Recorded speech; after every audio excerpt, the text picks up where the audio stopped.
नांदेड़ जिले के लोहा तालुका अंतर्गत माड़ाकोड़ी गांव में स्वर्गीय गोपीनाथ मुंडे की स्मृति में स्मृति भवन और पूर्णाकृति प्रतिमा का निर्माण किया गया है। इस प्रतिमा का अनावरण महाराष्ट्र की पशु संवर्धन मंत्री पंकजा मुंडे के हाथों संपन्न हुआ। इस अवसर पर पूर्व मंत्री धनंजय मुंडे भी उपस्थित रहे। कार्यक्रम में पंचक्रोशी के नागरिकों की भारी भीड़ देखने को मिली। प्रतिमा अनावरण समारोह के दौरान मंत्री पंकजा मुंडे अपने पिता की यादों को साझा करते हुए भावुक हो गई। इस दौरान उन्होंने कहा कि वो अपने पिता गोपीनाथ मुंडे का नाम दुनिया को कभी भूलने नहीं देगी। तुम्ही देखना पुतळा माझ्या बाबांचा बनवला। मी मुंडे साहेबांच्या पुतळ्याचा हात पकडून खरं रवले होते। आता मी कसं सांगू तुम्हाला की मला काय वाटतंय या दिवशी माझ्या जीवनामध्ये मुंडे साहेबांच्या जाण्यानंतर त्यांच्या अंतिम संस्काराच्या दिवशी मी शपथ खाली होती की गोपीनाथ मुंडे हे नाव मी जगाला कधीही विसरू देणार नाही। आणि ही शपथ मी पदावर असेन नसेन, मी मंत्री असेन नसेन, मी आमदार असेन नसेन, मी या जीवनात असेन नसेन, तरी ही शपथ पूर्ण करणारी मुलगी म्हणून माझं नाव घेतलं जाईल एवढीच साधी माझी इच्छा आहे। या देशामध्ये मोठे मोठे नेते झाले, प्रधानमंत्र्यापर्यंत झाले, स्वतः प्रधानमंत्री झाले, पण आपल्या वडिलांचं स्मारक बांधणारी मुलगी झाली नाही। पण मी ते बांधलं।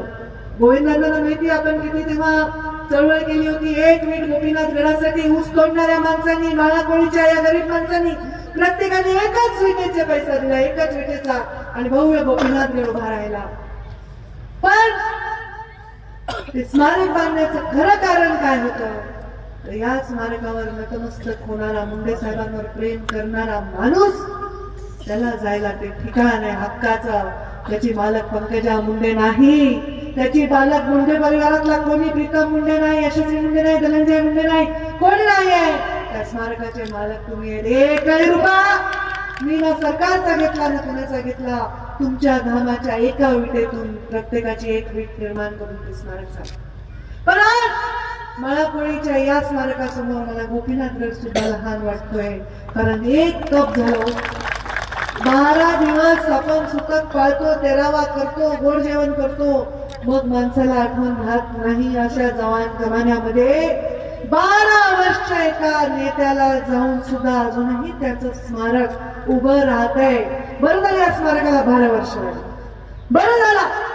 कुणी मला 12 वर्ष झाले, एक तप झाले, वाट बघावी लागली। अरे 12 वर्ष होऊनही अजूनही मुंडे साहेबांचा पुतळा उभा राहतोय, स्मारक उभा राहतोय। माझ्या कातड्याचे जोडे जरी मी केले ना आणि तुमच्या पायात घातले तरीही हे ऋण फिटणार नाही।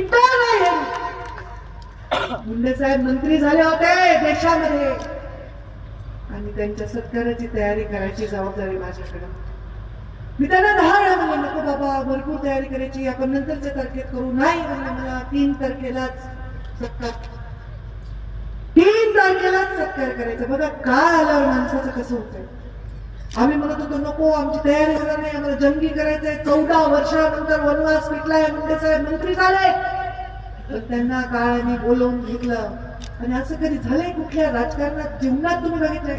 मोठ्या मोठ्या नेत्यांचा मृत्यू झालाय, कोणाला हत्या झालीये, काय काय झालंय, पण तुम्ही हे पाहिले का कधी की ज्या दिवशी सत्कार असतो त्या दिवशी एखाद्याला सरणावं जावं लागतं? पाहिले कधी? कधीही इतिहासात अशी कधीही घटना घडली नाहीये। मला नेहमी वाटतं की माझे बाबा माझ्यासाठी खूप प्रिय होते, पण त्यांच्यामध्ये भगवान बाबांचा आशीर्वाद आणि ईश्वराचा अंश होता, कारण असं एक्झिट कोणालाही मिळत नाही। म्हणून एक शेर मारते, बाबाने नाही मारला म्हणून मी सांगते,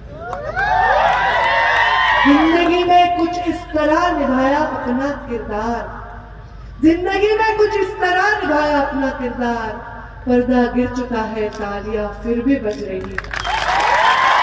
bureau report, Lokvahini news, Nanded.